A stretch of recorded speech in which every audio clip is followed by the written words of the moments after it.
I am not a medical professional and I'm just sharing my personal experience and opinion about using Mounjaro to manage my type 2 diabetes. If you have any questions about the medication, please be sure to consult with a physician.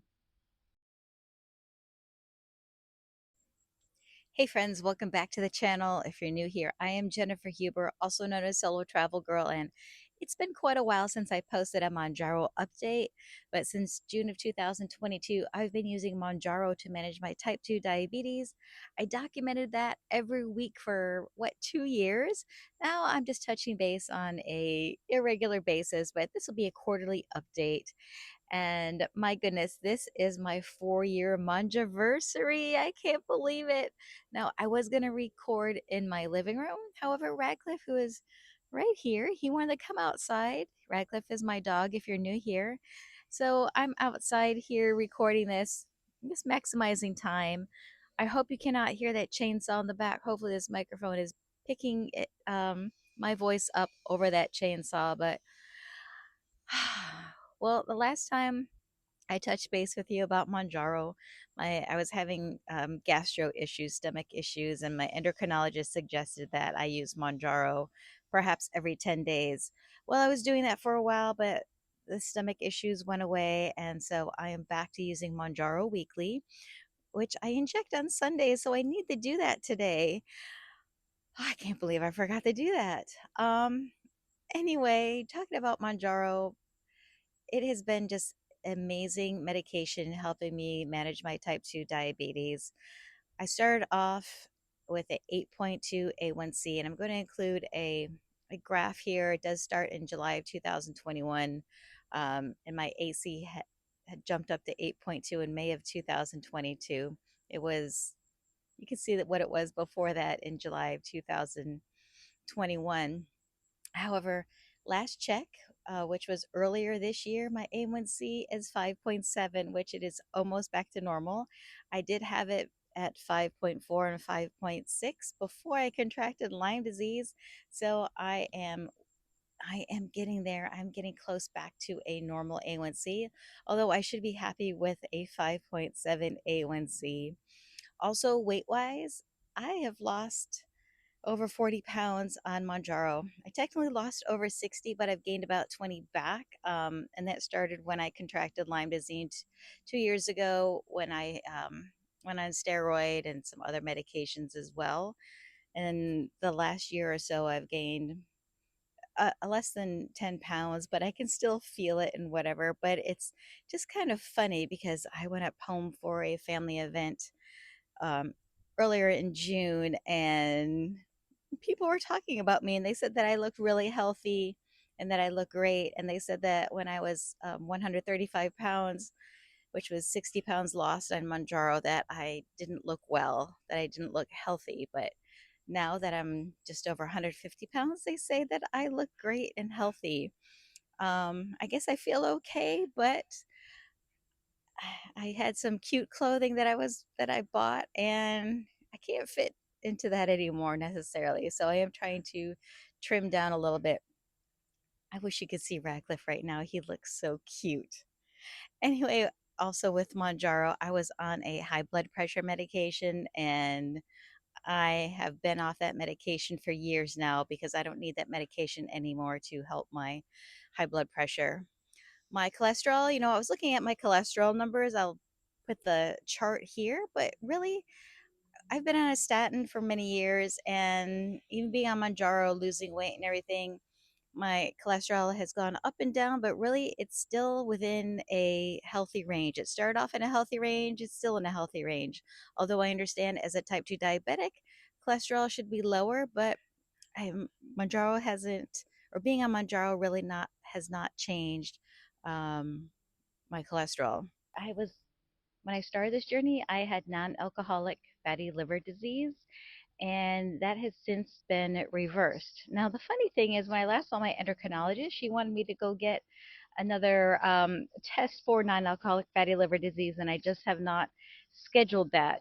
She just, I guess, just wanted to make sure that it is gone and that my liver is still healthy. Now, speaking of my endocrinologist, she is leaving the medical group that my primary is with and who she has been with. However, she's going to be in the same office, so I'm not sure what's happening, but I plan to still continue seeing her because she has really helped me on this journey in having and living a healthier lifestyle, I should say.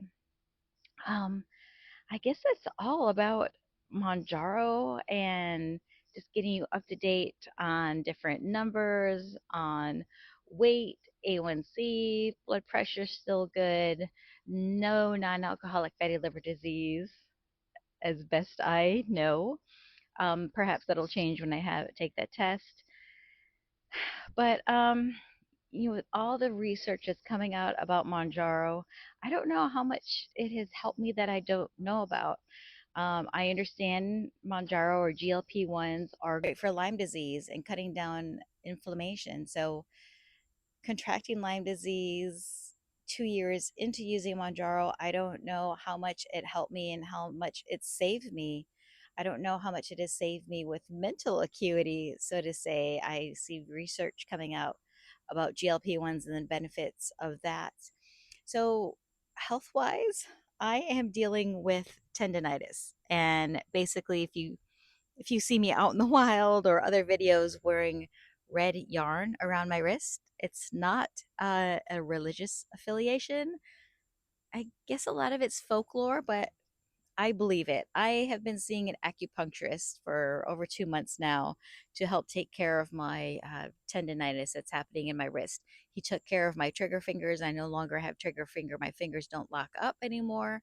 I had other different wrist pain, but now I have other wrist pain, and he believes it's tendonitis. I know I need to go back to my orthopedic and just get an MRI or some kind of scan done on as to what's going on inside. I don't know if the cat bites in November infected. I mean, I know I had an infection, but I was on antibiotics for that. But I don't know if that made things worse having the cat bites. But anyway, I do believe in this red wool yarn. Um, I couldn't find any locally, but I had to order it from Amazon. But I don't know if it's like a mental thing, but when I put on a fresh yarn, I do it once a week. Maybe I should do it more often. My wrist does feel better. I don't know if it's true or not. Um, getting back to Manjaro and ordering Manjaro. If you recall last year when I was picking up my Manjaro, and I know I picked up an order at the beginning of the year, and I shared with you the cost. I think it was around $150 for 3 months worth, and that was at CVS, and that was using the discount card where you can pay as little as $25.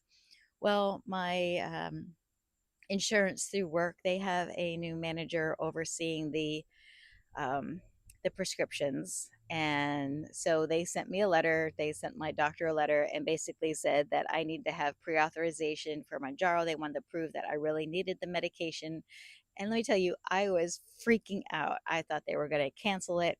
Well, it was also confusing because it's Express Scripts, which is overseeing the program. And if you know, Express Scripts mails medication. However, it was not a requirement to order medications through Express Scripts.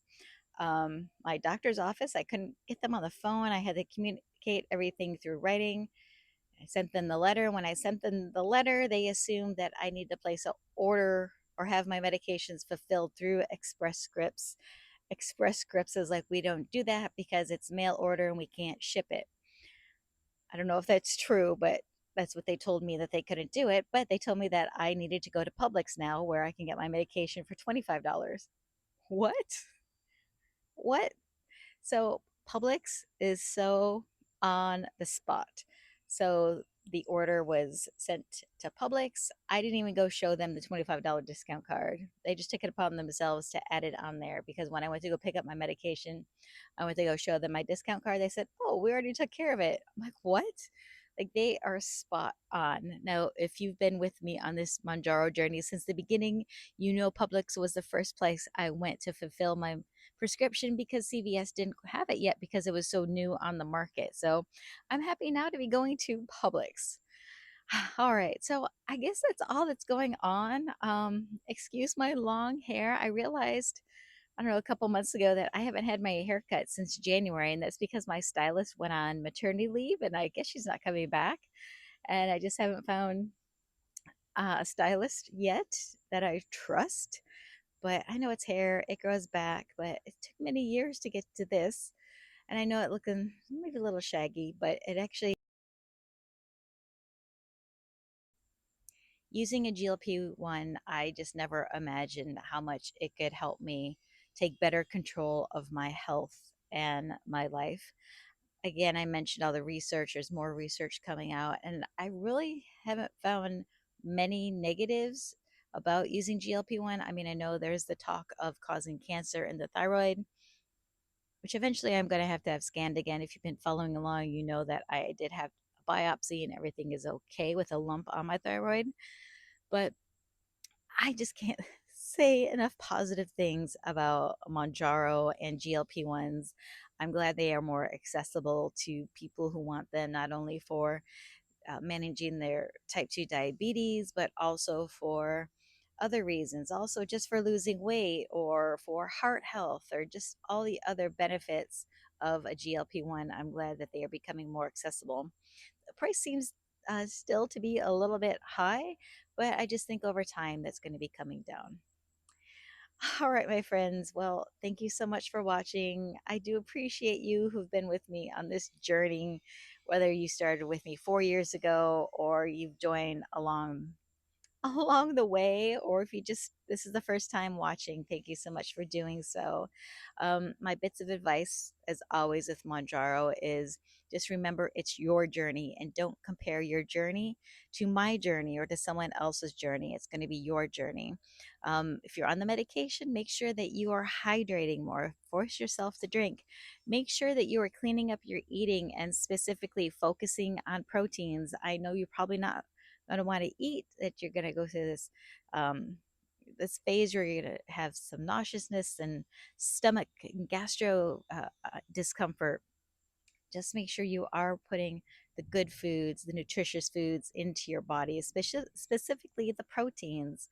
Um, Move more, but specifically make sure you're focusing on strength training, because the weight you're most likely losing, yes, you are losing some body fat, but you're also losing muscle. So make sure you are doing strength training, because that is a great way to build muscle, and just go at your own pace with your doses. I regret moving up to the next dose after I was finished with one dose level, and then I went up to 7.5. I could have stayed at 5, probably another month or so, rather than rushing to get up there.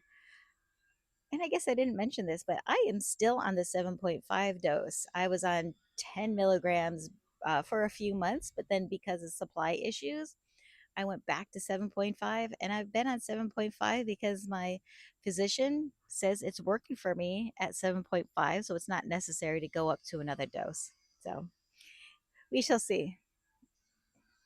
All right, my friends, thank you so much for watching. Sorry it was a little bit scattered, and sorry if you could hear the saw in the background, but I want to let you know how much I appreciate you. And also remember, not only be kind to others this week, but please be kind to yourself. Thanks so much for watching. Bye.